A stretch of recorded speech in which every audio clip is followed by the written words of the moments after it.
काय सांगू बाळा? आई, माझा बाबा कुठं गेला ग? कधी यायचा तो परत? जीवा, तुझे बाबा परत यायचे नाही आता. ते देवापाशी गेले, स्वर्गापाशी गेले. तिथून कोणी बी परत यायचं नाही. पण तुला मला इथं एकलं ठेवून ते गेलेच कसे? नाही, तू मला फसवतीस, लबाड बोलतीस. माझा बाबा असं नाही करायचा. तो तर लढाई करायला जातो म्हणून सांगून गेला. होय, तुझे बाबा लढायलाच गेले होते, पण तेथे विस्फोट झालं. त्या शिवाजीच्या तलवारीनं जीव घेतला त्याचा. कोण ग हा शिवाजी? हाय, विजापूर सरकारचा एका जहागीरदाराचा पोर. समधी नाव असतात त्याला. म्हणून लोकांचं राज्य आणणार आहे, पण मेल्यानं कपाळ पाडलं केलं. तुझ्या बाबांना मारलं. कुठं असतो त्यो? त्यो काय एका जागी असतो, आज इथं तर उद्या तिथं. सध्या आलाय म्हणे त्यो गडावर. त्यो गोड दिसतो, पण तुला कशाला पाहिजे? मी त्याचा जीव घेणार. माझ्या बाबाला मारलं. आहे, गेल्या दसऱ्याला माझ्या बाबाने मला छोटी तलवार दिले. तिनंच चिरतो त्याची मुंडी.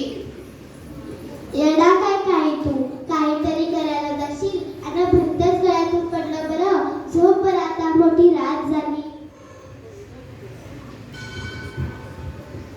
जीवाला कुशीत घेऊन आई झोपेची वाट बघत अंथरुणावर पडते. आईला 2 दिवस जागल्यामुळे पटकन झोप लागते, पण कुशीतल्या जीवाचा जीव मात्र तळमळत होता.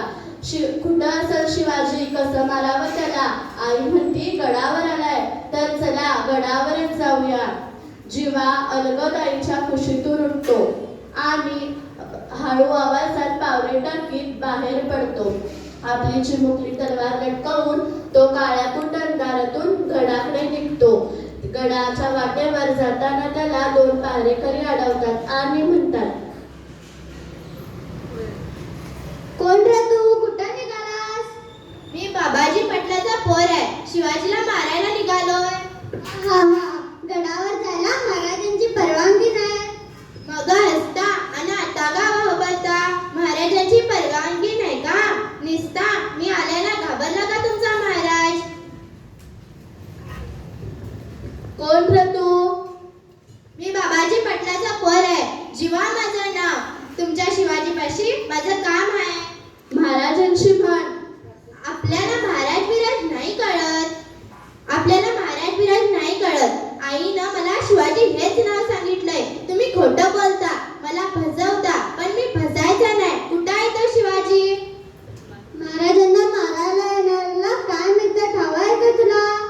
तुम्ही का आडवेता की? मला शिवाजीला मारायचं आहे. तुमचं आमचं काही भांडण नाही. आणि तो शिवाजी इतका घाबरतो हो, कशा पायी? मी येणार आहे. त्याला कळलं की काय? कोण आहे रे पहाऱ्यावर? काय गडबड आहे? एक पोरगा आलाय, महाराजांना भेटायचं म्हणतोय. सोड बरं त्याला आत. तुमच्यातला शिवाजी कोण आहे? का रे बाबा, कशाला पाहिजे शिवाजी तुला? तुम्हाला काय करायचंय? मला त्याला मारायचंय. मला त्याला मारायचंय. का रे बाबा, शिवाजीच्या जीवावर का उठलास? का म्हणजे त्यानं माझ्या बाबाला मारलंय म्हणून मी त्याला ठार मारणार आहे. मला वेळ नाहीये. कोण असेल त्यानं मोरं यावं. उघड उघड लढून आपण त्याचा मुंडका मारणार.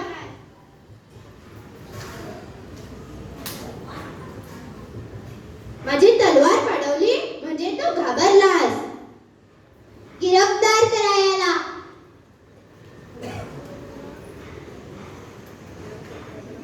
ही घे तलवार, गिरफ्तार करायला.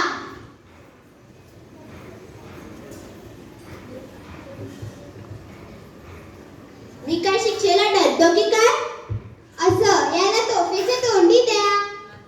तोफेच्या तोंडी म्हणजे काय? म्हणजे तुला तोफेच्या तोंडी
सबोध काळ्या सूर्य बुडायच्या आत आलो.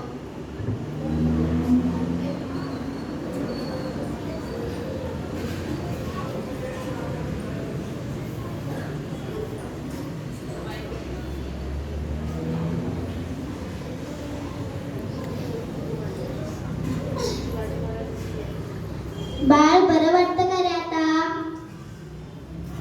आहे मला झोपेच्या तोंडावरून उडवलं तेव्हा मी हत्ता येऊन पडलो का ग? तू हत्ता कसा मोरल्या वेळी माझ्या हातून सुटलास, पण नंतर बघच.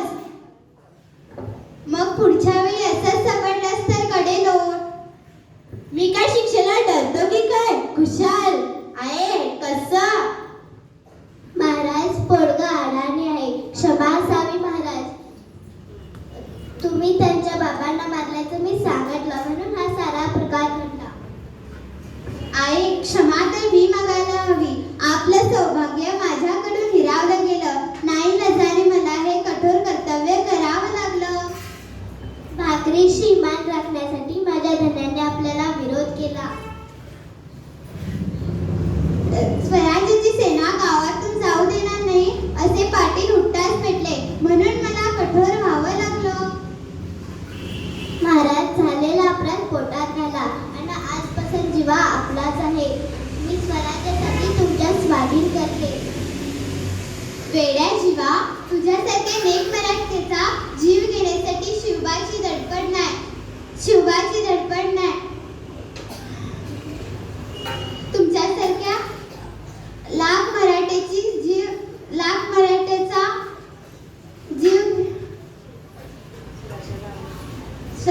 तुझ्यासारख्या लाख मराठ्याचा जीव घेण्यासाठी शिवाची धडपड नाही. आणि अशी लाख मोलाची माणसं बळी देऊन पापाची रास उभारायची नाही मला. तू जीवात धाडसी निडर आणि